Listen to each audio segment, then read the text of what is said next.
Hello সবাইকে, কেমন আছো সবাই? আশা করি বেশ ভালো আছো। তো আমরাও বেশ ভালো আছি।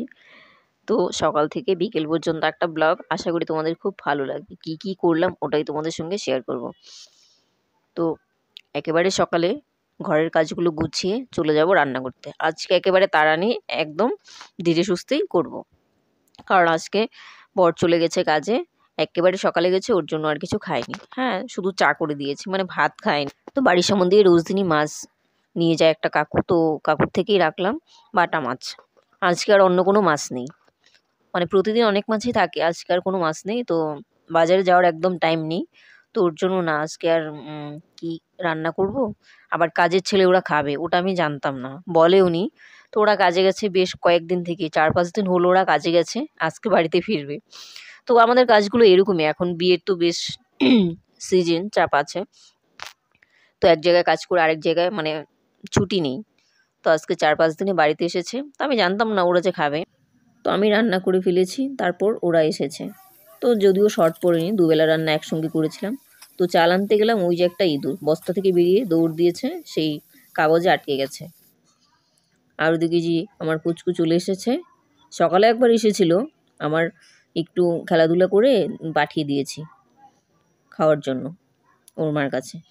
তারপর ওই যে ওর তো বাড়িতে মন টেকেই না, সারাক্ষণ আমার এখানেই থাকবে। তো ওদিকে আমি রান্নাটা করিনি, আজকে কোনো তাড়া নেই। হ্যাঁ, মেয়ের স্কুল আছে, ওর টিউশনও ছিল সকালে, তো এতটাও চাপ নেই। মানে সকালে যদি বর না খেয়ে যায় তাহলে এত চাপ নেই, আর যদি ওকে মানে রান্না করব খেয়ে যাবে, একটু সময় লাগে। আর ওদের না এখন একদম সময় নেই, এতটা কাজের চাপ ওদের। তো মাঘ মাসে কিন্তু প্রচুর বিয়ের কাজ হয়েছে, ফাল্গুনে আবার কম। তো সব মিলিয়ে সকালবেলাটাই বেশ একটু তাড়া, তারপর আর সারাদিন এতটাও কাজ নেই। ওই যে পুচকুকে নিয়ে খেলাধুলা, এটা ওকে স্নান করাও, খাওয়াও দাওয়া, ওগুলোই কাজ, জামা কাপড় ধোয়া, দুপুরের কাজ ওগুলো। তো ওই যে আমার রান্না প্রায় হয়ে এসেছে, এদিকে আমি ওই যে পুচকুকে একটু খাইয়ে দেবো, আর মেয়ে স্কুলে যাবে, ওই যে ভাই বোন দুজনকেই খাইয়ে দিচ্ছি। তো ঝোলের থেকে শুধু একটু আলু নিয়েছি আর মাছ ভাজা দিয়ে ওদের খাইয়ে দিচ্ছি, মেয়ে যাবে স্কুলে। তো ওরও তাড়া আছে, টিউশন পড়ে একেবারে খেয়ে স্কুলে যাবে। আর টিউশনটা ছুটি হতে একটু দেরি হয়ে যায়, তো ওর জন্য ওর তাড়াটা বেশি। তো পুচকুর সঙ্গেই পুচকিকেও খাইয়ে দিচ্ছি, নইলে ওকে ভাত মেখে দিই, নিজেই খেতে পারে।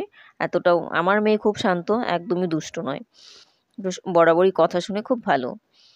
তো ওর সময় নেই বলেই আমি ওকেও খাইয়ে দিলাম। আর রেডি নিজেই হয়েছে, নিজেই রেডি হয়ে স্কুল গেছে। আর ওই যে তারপর আমি শুধু ভাত খেয়েছি, পুচকুকে আবার দিয়ে গেল ভাই, ওকে ঘুম পাড়া।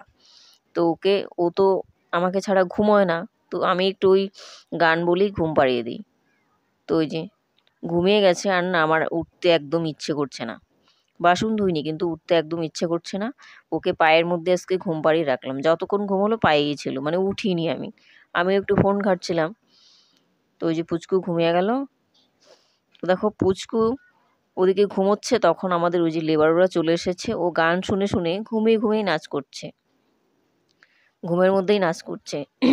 তাকায়ও নি, প্রথমে তো ওইভাবে নাচ করছে, আমি দেখে অবাক, মানে ঘুমিয়ে ঘুমিয়েও নাচ করছে। ওই যে গান শুনছে, ও গান শুনলেই নাচতে খুব ভালোবাসে।